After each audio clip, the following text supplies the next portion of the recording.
నా పేరు బొబ్బాయిపల్లి సురేష్ నాయుడు, సర్వేపల్లి నియోజకవర్గ జనసేన పార్టీ. గత 2 రోజుల నుంచి వైసీపీ నాయకులు ఏదైతే వాలంటీర్లు కొంతమంది వాళ్ళు పెట్టుకున్నటువంటి వాలంటీర్లందరినీ కూడా తీసుకొచ్చి ఏదో మా అధినేత వాలంటీర్లందరినీ మాట్లాడినట్టుగా చిత్రీకరించుకొని మా అధినేత పవన్ కళ్యాణ్ గారి దిష్టి బొమ్మలను తగలబెట్టించడం, ఆయన ఫోటోలని కాళ్ళకేసి తొక్కడం, అనేక విధాలుగా చర్యలు చేపట్టే విధంగా ఈ యొక్క వైసీపీ వాలంటీర్లని తీసుకొని వచ్చి వైసీపీ నాయకులు పైశాచిక ఆనందాన్ని పొందుతూ ఉన్నారు.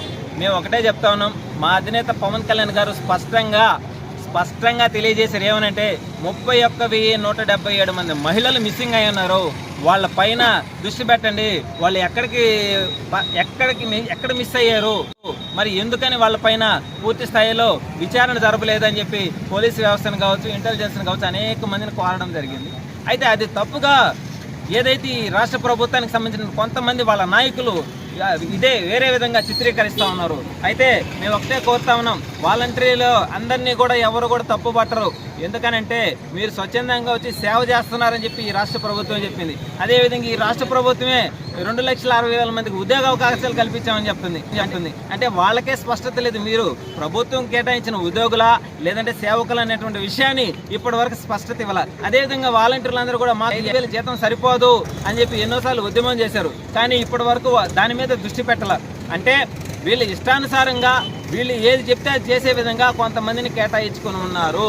అదేవిధంగా వాలంటరీ వ్యవస్థ మొత్తం తప్పని చెప్పి ఎవరో చెప్పరు. ఎందుకంటే ఒక పోలీస్ సంబంధించినటువంటి ఒక కానిస్టేబుల్ తప్పు చేస్తే పోలీసు వ్యవస్థ తప్పు అని అంటారు. అదేవిధంగా ఒక డ్రైవర్ తప్పు చేస్తే డ్రైవర్ని ఆర్టీసీ డ్రైవర్ తప్పు చేసాడని అంటారు. అలాగే ఈ వాలంటరీ వ్యవస్థలో కొంతమంది అనేక ఆకృత్యాలు చేస్తున్నారు.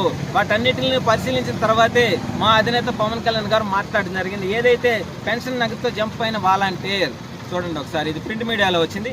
అదేవిధంగా ఏదైతే సాక్షి వాళ్ళ పేపరే, ఈ రాష్ట్ర ప్రభుత్వానికి సంబంధించిన వాళ్ళ పేపరే సాక్షి పేపర్, అందులో పల్నాడు జిల్లాలో మిస్సింగ్ కేసులు నానాటికి పెరిగిపోతున్నాయని వాళ్ళు వేసిందే, మేమే సృష్టించింది కాదు. ఈ విషయాలన్నీ పరిగణనలకు తీసుకున్న తర్వాతే మా అధినేత పవన్ కళ్యాణ్ గారు పూర్తి స్థాయిలో తీసుకున్న తర్వాతే మాట్లాడాడు. అదేవిధంగా వాలంటరీ వ్యవస్థ సేవకులు అంటున్నారు, మరి సేవకులు అన్నప్పుడు ప్రతి ఇంటికి పోయి ఆ ఇంటి యొక్క డేటాని ఎలా తీసుకుంటారు, అది రేపు పొద్దున ఏదైనా మిస్ అయ్యి ఎవరికన్నా దొరికి వాళ్ళు ఏదైనా బ్లాక్మెయిల్ చేస్తే ఆ కుటుంబాల పరిస్థితి ఏంది, ఈ విషయాన్ని ఎవరన్నా ఆలోచిస్తున్నారా? అందరినీ కూడా ఎవరు తప్పుపట్టరు, తప్పు చేసే వాళ్ళని మాత్రమే మాట్లాడతారు. ఈ విషయాన్ని మీరు గుర్తుపెట్టుకోవాలి. మేము ఒకటే కోరుతా ఉన్నాం, మన రాష్ట్ర భవిష్యత్తు కావచ్చు, దేశ భవిష్యత్తు కావచ్చు, యువతతోనే ముడిపడి ఉంటుంది. మేము ఒకటే కోరుతా ఉన్నాం, ఏదైనా సరే స్పష్టత లేకుండా ఏది మాట్లాడడం. మరి ఏదైతే మహిళా కమిషనర్ వాసిరెడ్డి పద్మ గారు ఉన్నారో ఈమెకి 10 రోజుల లోపల వివరణ ఇవ్వాలంట. మరి 31,177 మంది మహిళలు మిస్ అయితే మరి ఎన్ని రోజులు ఈమె నివేదిక ఇస్తుంది? అంటే ఈమెకి బాధ్యత లేదా? ఈమె వైసీపీ పెట్టిన మహిళా కమిషనరా అని అడుగుతా ఉన్నాం. అదేవిధంగా యువత చెడిపోవడానికి పవన్ సినిమాలే కారణం అంటే రామ్ గోపాల్ వర్మ గారు తీసే సినిమాలు మాత్రము దైవభక్తికి సంబంధించినట్టు అమ్మ వాసిరెడ్డి పద్మ గారు అని మేము అడుగుతా ఉన్నాం. ఇకనైనా మారండి, మీరు పైశాచిక ఆనందాన్ని పొందబాకండి. మా అధినేత పవన్ కళ్యాణ్ గారు అన్ని విధాలా స్పష్టంగా ఏదైనా సరే పూర్తి స్థాయిలో డేటా తీసుకున్న తర్వాత ఆయన మాట్లాడతాడు. ఏదైతే మీ పాసినోళ్లతో మాట్లాడుతున్నారో వాటన్నిటినీ ఆ దోషం మా అధినేతకు తగలకుండా విజయవాడ ముందుకు వెళ్తున్నాడు. కాబట్టి ఈరోజు సర్వేపల్లి నియోజకవర్గంలోని పొదరకూరు మండలంలో మా అధినేత పవన్ కళ్యాణ్ గారికి చిత్రపటానికి పాలాభిషేకం చేశాం, కొబ్బరికాయ తీసి కొట్టాం. ఈ రాక్షస పాలన పోవాలి, రామరాజ్యం రావాలి.